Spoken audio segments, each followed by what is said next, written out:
Hello and welcome to the Federal Podcast on India-Australia Test Series for the Border-Gavaskar Trophy. I am Aprameya. Just like the first two tests, the third one too has headed for a third day finish. After 2 days in Indore, 30 wickets have fallen and Australia needs 76 to win. 14 wickets tumbled on day 1 and 16 today. Nathan Lyon was the bowling star with 8 wickets while Cheteshwar Pujara led India's fight back in the second innings with a half century. Australia took an 88-run lead and were bowled out for 197. India in its second innings was all out for 163. Senior cricket writer R. Kaushik joins us from the Holkar Cricket Stadium in Indore to review the day's play. Thanks, Kaushik, for talking to the Federal again. Hi, Apu. My pleasure. It was a gripping day's cricket, but as an advertisement for Test cricket, I'm not sure if this is the ideal surface that we should be putting on. Right. Kaushik, first up, your thoughts on today's play. You already mentioned it was gripping day's play, but not a good advertisement for Test cricket. Overall, your views on today's play? It's a funny day. If you take it in isolation, then you would probably think there is neither team really finished on top. But then when you consider the fact that yesterday Australia finished so far ahead of India, then it gives a totally different perspective to what happened today. I think when Australia started this morning, 47 runs ahead, it was already a significant advantage. And like we spoke yesterday, they still had 6 wickets in hand. Right. So India's best hope to have restricted them to a sizable but not a huge lead would have been if they had made early inroads, but that didn't happen. It took more than an hour for India to get the first breakthrough. So perhaps there India missed a trick by not bowling Ashwin. And okay, maybe we are saying it with the benefit of hindsight because once Ashwin came on, then things started to happen. But it was a little inexplicable that you got somebody with 460 wickets in his kitty, and then you don't want to bowl him in the first hour on an important day's play. Maybe the fact that there were two right-handers influenced Rohit Sharma's decision, but it's not like Ashwin has not got right-handers before. So that was a little curious. And then when India started the second innings, 88 ahead, obviously, you would have thought that they needed, let's say, about 130, 140 runs to make a match of it, a lead of 130, 140 runs to make a match of it, which meant that it was not going to be easy. Let's not make any bones about the fact that this batting is not at all easy. You need as much luck as you need skill. And even as accounting for all that, I think some of the shots that India played, Shubman Gill will look back at what he did and wonder whether it was the right thing to do that early in the innings.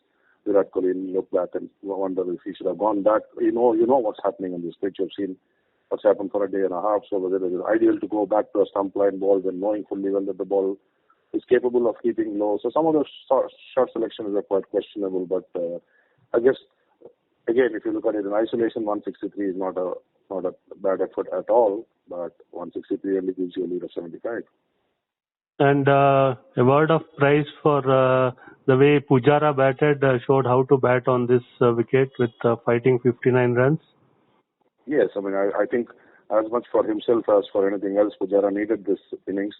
He's not had a great time of it in this series. His highest was the unbeaten 25 he made in the last match in Delhi in his 100 Test match. So, and if you look at it, people talk about the fact that if you take away the 90 and the 100 that he made in Bangladesh last year, then he's not had a good run in Test cricket for 3 years. So I think he needed this innings. This is the Pujara that we have come to see and love over a long period of time. He loves these challenges. He loves the battle. Something about Australia brings the best out of him because they're combative, feisty, competitive. They don't give anything. And these conditions tested your resolve. They tested your patience. They tested your mental strength. They tested your technique. They tested your character, your courage. And those are things that we have seen in the past, including most recently in the Brisbane Test when he took so many blows to his body that Pujara relishes these kind of situations. And so it was great to see him put his head down. Whether he was a template to emulate, I'm not sure, because I don't know if too many other batsmen in the Indian team have the same kind of attributes that we discussed right now that Pujara has got in abundance. But I mean, he's a champion cricketer. He's been for a long time, and it was nice to see him battle it out and not give it away. It took a great catch by Steve Smith to get rid of him. I think it's fitting that a brilliant innings was ended by a brilliant catch. And there was another champion cricketer on display today. Nathan Lyon is proved again, taking 8 wickets today. Yeah, I mean, it's interesting because I think 4 of Lyon's best 5 efforts in Test cricket have come against India, and it goes to show two things: that if you're skillful as a spinner, then you can come to the subcontinent and you can get wickets in abundance.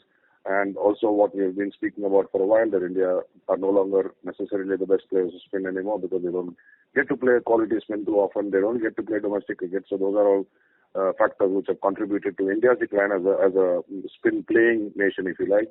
But yeah, Lyon was just brilliant. I mean, he didn't do anything extraordinary. If you look at Lyon, and you will think that, how has he got 670, 680 wickets? But that is the beauty of it, because he keeps everything simple. He doesn't overthink, he doesn't overanalyze.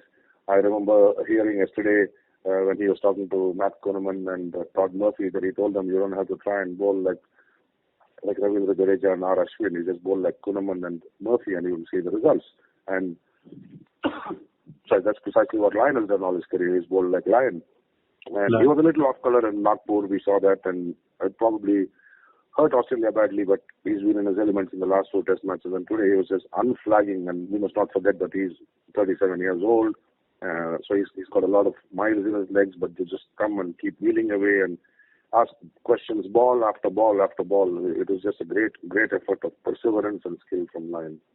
Right. One last question, Kaushik. Just 75 runs to defend. Can we expect anything, or it's just too much to expect from Indian bowlers to defend this low score? It's a tricky one, isn't it, Aprameya? If you look back in the history of Test cricket, how many teams have defended 75 in the 4th innings of a Test match? No matter how batting or bowling friendly the conditions might be, 75 is 75. So you would have thought that if it was like, let's say the lead was 130, 140, then Australia would have had a restless night. India would have had their hopes high. Umesh Yadav came for the press conference today and he said, batting is not easy and we have to remain hopeful and positive. And that suggests that in their heads, India don't believe that 75 is enough. At the same time, it's a funny game. We have seen cricket. We have seen what it has thrown up. We have seen India getting all out for 36. We saw what happened this morning when Australia lost 6 wickets for 11 runs and 34 balls. So it is a funny game. And a lot of the time we saw, including in Delhi, we saw how Australia panicked when they lost a couple of wickets on the 3rd morning. So but those little passages and those little incidences will give India I won't say the confidence, perhaps the optimism or the hope that maybe if we get a couple of wickets in the first couple of overs, then maybe Australia will panic. Maybe we can get on top of them. Maybe then we'll be on a roll. Maybe they will panic and they'll be under pressure. So there are a lot of maybes, right, in this whole situation when you talk about. So I would say that Australia are definitely favourites at this stage with 76 needed. It will not be an easy chase. It won't be a walk in the park. They will be asked difficult questions. Will India be able to defend 76? Well, if they do, then fantastic, hats off. It still doesn't absolve the pitch, but at least the ends would seem to justify the means. Right. Thanks a lot, Kaushik. Thanks, Apu.